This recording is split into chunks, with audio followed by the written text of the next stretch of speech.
POA with Chris Olson, Chairman of the Valley Resident-Led Initiative to Repair and Clean Up U.S. Highway 25 north of Travelers Rest and all the way up to US 11. Chris, you and your team have been working well over a year now. You want to tell us a little bit about what you have done, and now that DOT has taken some action, what you see going forward? Yeah, Gary. We first became interested in Highway 25 because of its danger, and we had, as you recall, we had a death that affected this community.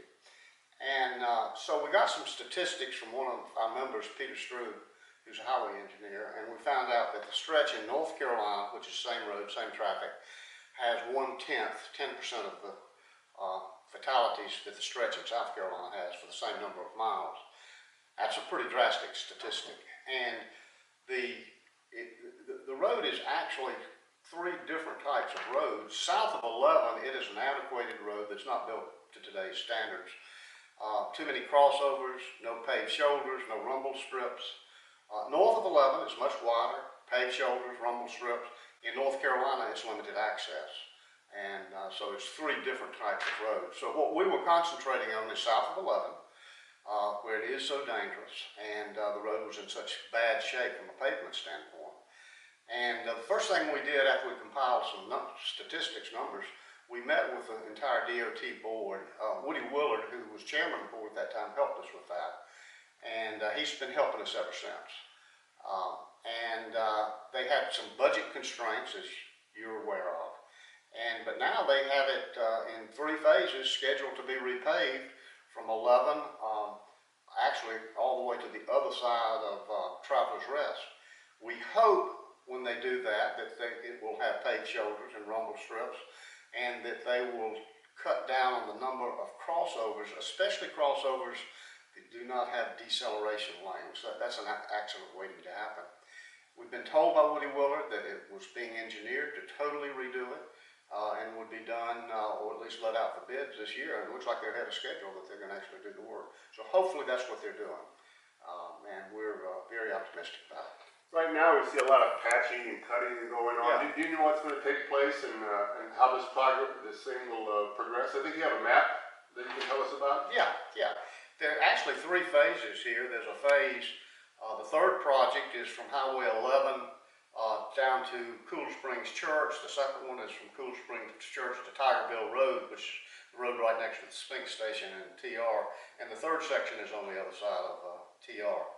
The pavement that you see now that's so rough, so many patches, what has happened is the road has deteriorated to such an extent it doesn't have a foundation to put new pavement on top of it in many places. So what they've done is they've cut out pavement about 8 inches deep, came back and patched that. Now they're going to come back over all of that and cut off about 2 inches of pavement and cap the whole surface, so it will be a nice, smooth, clean highway. Well, that's great. You know, you mentioned the difference in the highway. I presume your goal is to see that section of the bad road meet the same standards as what we're now seeing up above 11 all the way to the North Carolina border. Is that right? Yes, that's what we would like to do. Now, you know, at the same time, we don't want to tell them, hey, don't pave it. Until you do that, you know, we'll take anything. But our goal, and they know it, is to completely re-engineer that road so that it meets today's standards. I believe you're also doing some work trying to get up some of the unsightly mess that we see along the roadside. Perhaps, for example, the so-called Valley Goat Farm. Can you tell us anything about that kind of work? Yes, we met several times with Greenville County Codes Enforcement people, and here lately they have been making, I think, a real effort. The Banks property, which is the goat farm that you refer to, has really been cleaned up a lot. I tell people it's not going to be a butterfly garden. You know, you can't teach people to have aesthetics if they don't have any. But he is beginning to comply with the codes. He still has an unlicensed vehicle out front that we're working on.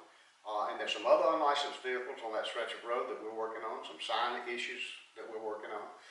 But Codes Enforcement has been doing a pretty good job lately in getting it cleaned up. I look at the various properties as we go along, and if people will look on the POA website at our photos and ride by the properties, you can see a dramatic improvement in some of them. Well, thank you, Chris, and your team for all your efforts. You're really making a great difference. Thank you. This is WPOA reporting from Travelers Rest.